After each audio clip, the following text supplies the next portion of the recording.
And good morning, it's your friendly neighborhood Toronan, and today we're going to be looking at the Mosquito. Yes, that famous de Havilland product. All right, so what can we say about the Mosquito historically? Well, quite a bit.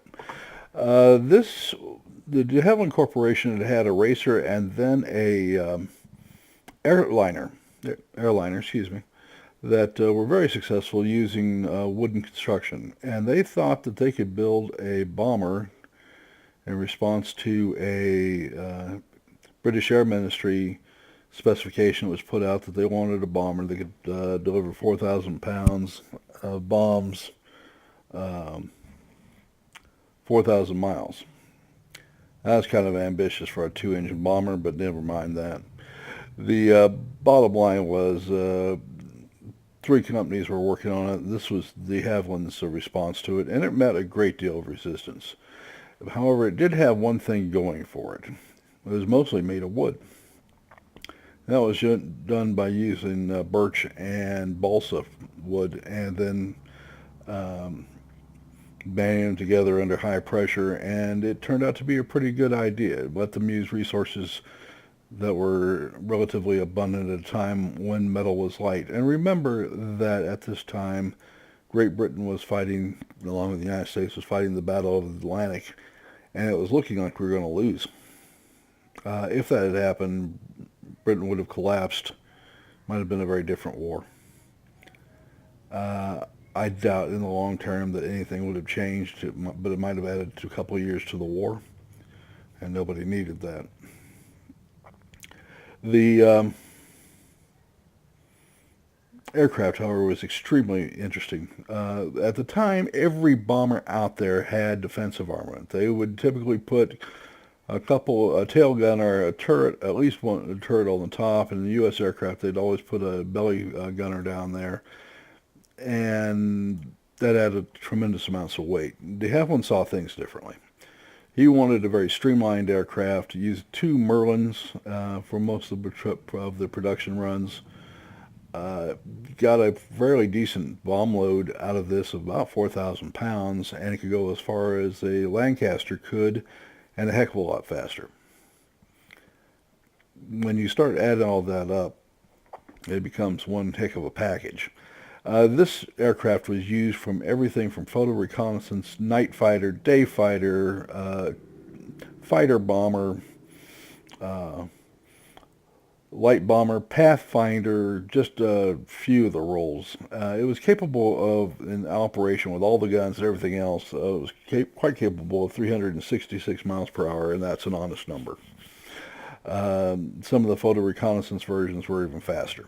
Uh, and speeds of up to 429 miles per hour were noted in some of the prototypes. Now that's going to change by equipment and what have you, but that gives you the speed range of what this was.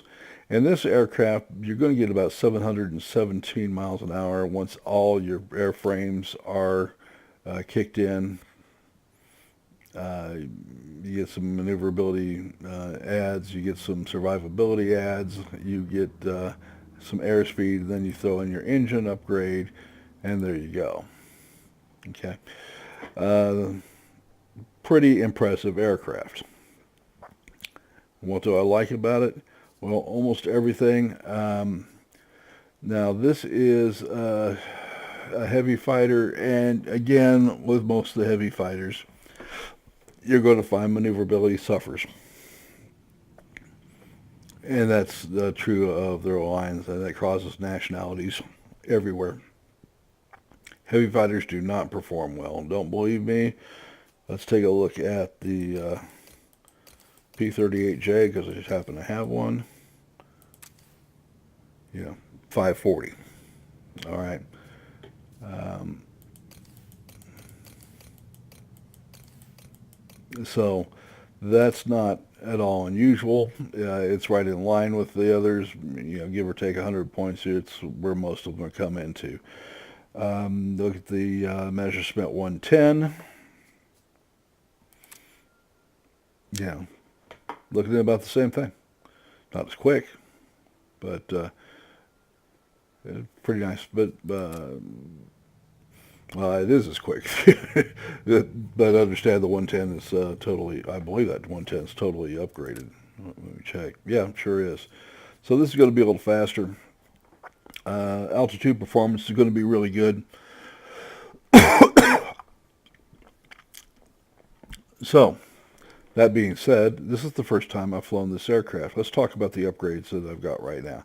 This came from the last upgrade. It's already in my depot. It just had to be purchased. Already researched. This is what you start out with. Airframe has to be researched. Guns have to be researched. And then you just purchase and mount the bombs. So this is essentially an upgraded aircraft. And this is the first time I've flown it. So we're going to learn this one together, because I have no idea what this is going to be like. As usual, I'm going to send my usual prayer to the good Lord that I don't look like a complete idiot in front of my audience, but that thing happens from time to time. So please, in the words of the astronauts, and please join me in this, don't let me screw up. All right.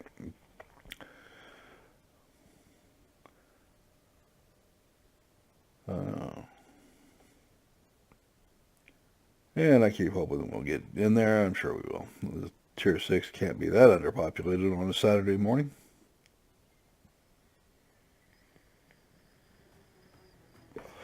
Now the guns, you get 420 millimeters and 4 303s. It was used throughout the war. They're ballistically identical to the 30 caliber .6 that the U.S. was using, and believe it or not, despite the larger dimensions, the 7.92 round that the Germans were using. And for that matter, the Russian round, the 7.62 rifle round. If you put them all on a chart, they would all come within a few percentiles of each other. And for that matter, the French point's 7.5. So everybody was designing those particular rifle rounds for a very particular parameter that I doubt they ever had a conference, but everybody wanted that particular round at that those kind of performances. And in fact, it is still used today in both the U.S. and Soviet lines the Russian lines to this day. The NATO 7.62 by 5.1 is an almost exact duplicate of both the British 303 and the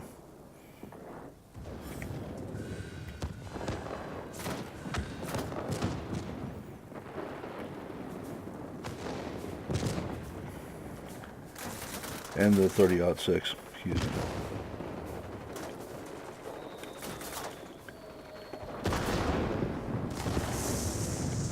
Well, that was pretty good shooting. A couple of rockets, and I think I can get this taken care of. Moves a little more smartly than the Bullfighter, but that might just be me. And that finishes up that one's kind of tough because of the number of aircraft here. The number of buildings that are hardened, armored, whatever they want to call them. Okay, we got that. We're done. One rocket's not going to do us any good. We're going to expend that so we can get some new rockets, and we'll move on.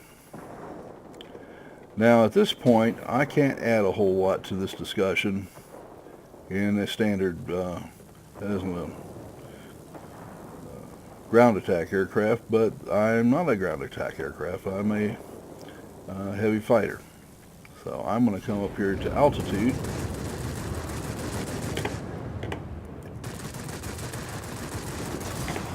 And you notice this thing is pretty fun.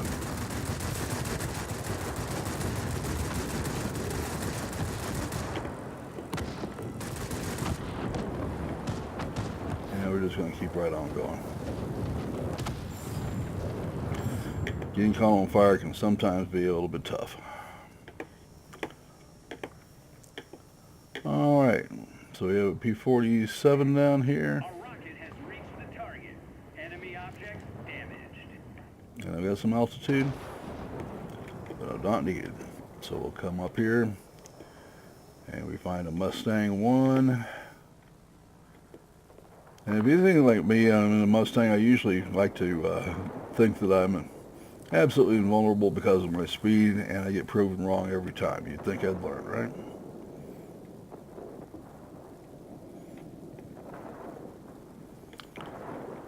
However, I have to go over to the best target, so that P-47B is looking like it to me. You notice how quickly that thing comes apart, and that's a 360-point fighter, folks. The smoothness of the turn is something else. It is very nice, feels very good, and the gun platform feels just wonderful.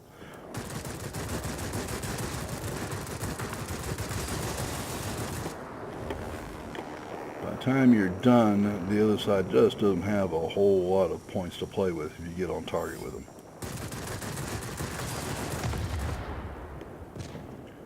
Which makes it easier to kill them.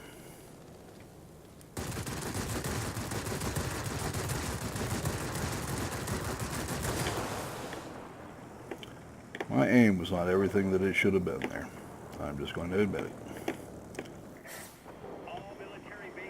One thing about this, and that's true of all aircraft, but especially on these, is all heavy fighters really, is when you get to the chance to fire on an enemy aircraft, you have to make it count. Alright, you're never fast enough to correct like you can in a regular fighter, let alone a turn and burn. So it's much harder to correct for mistakes. And in the case of a turn and burn that's paying attention,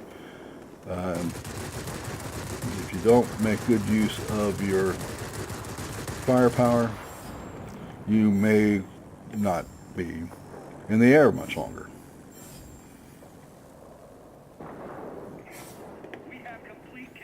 Okay, again, we are a high altitude fighter. We need to act like it and get up there.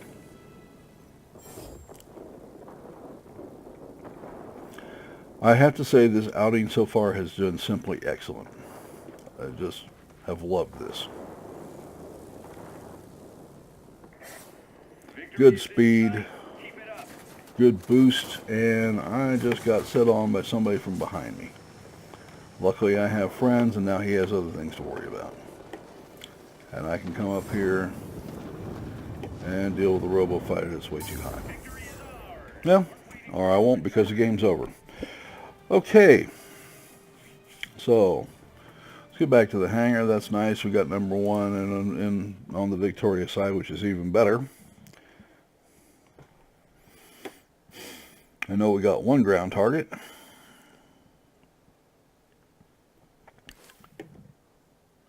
Okay, we killed 5, assisted with 1, got 1 ground target.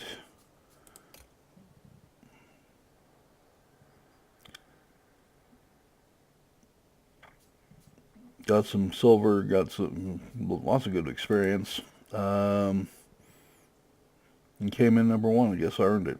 The next game was a very short game because we captured all the centers very quickly. I like to think I had something to do with that. But we had a good team. When you win that quickly, it's because you have a team that really understands what they're doing and does it well together. So hats off and tip of the hat to the rest of the team who brought that to us. Okay. All right. So what do I think of the aircraft? Well, this is essentially what you get the minute you buy one because of the upgrades you get from the previous Beaufighter. And it's a great aircraft.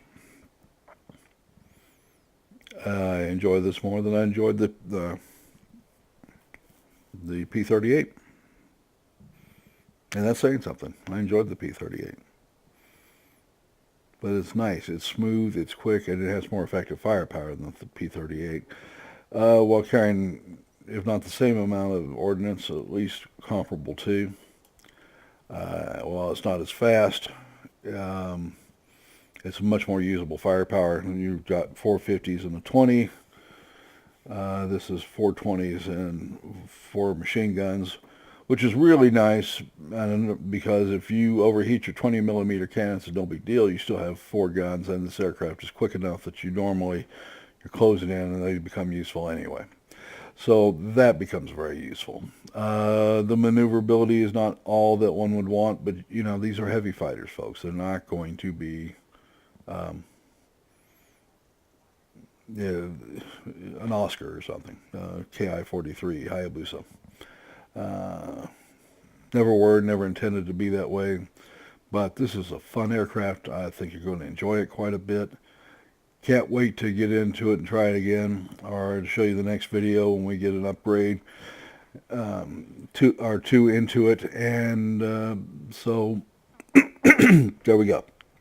Okay, so that's it for today's video. Strongly recommend this aircraft. Really enjoyed playing it. And if you like the video, please remember to like it. I need all the subscribers I can get. This channel has been in operation just over a month, and we are desperate for subscribers. So I do thank you for watching, and I hope I'll see you again tomorrow. Bye-bye.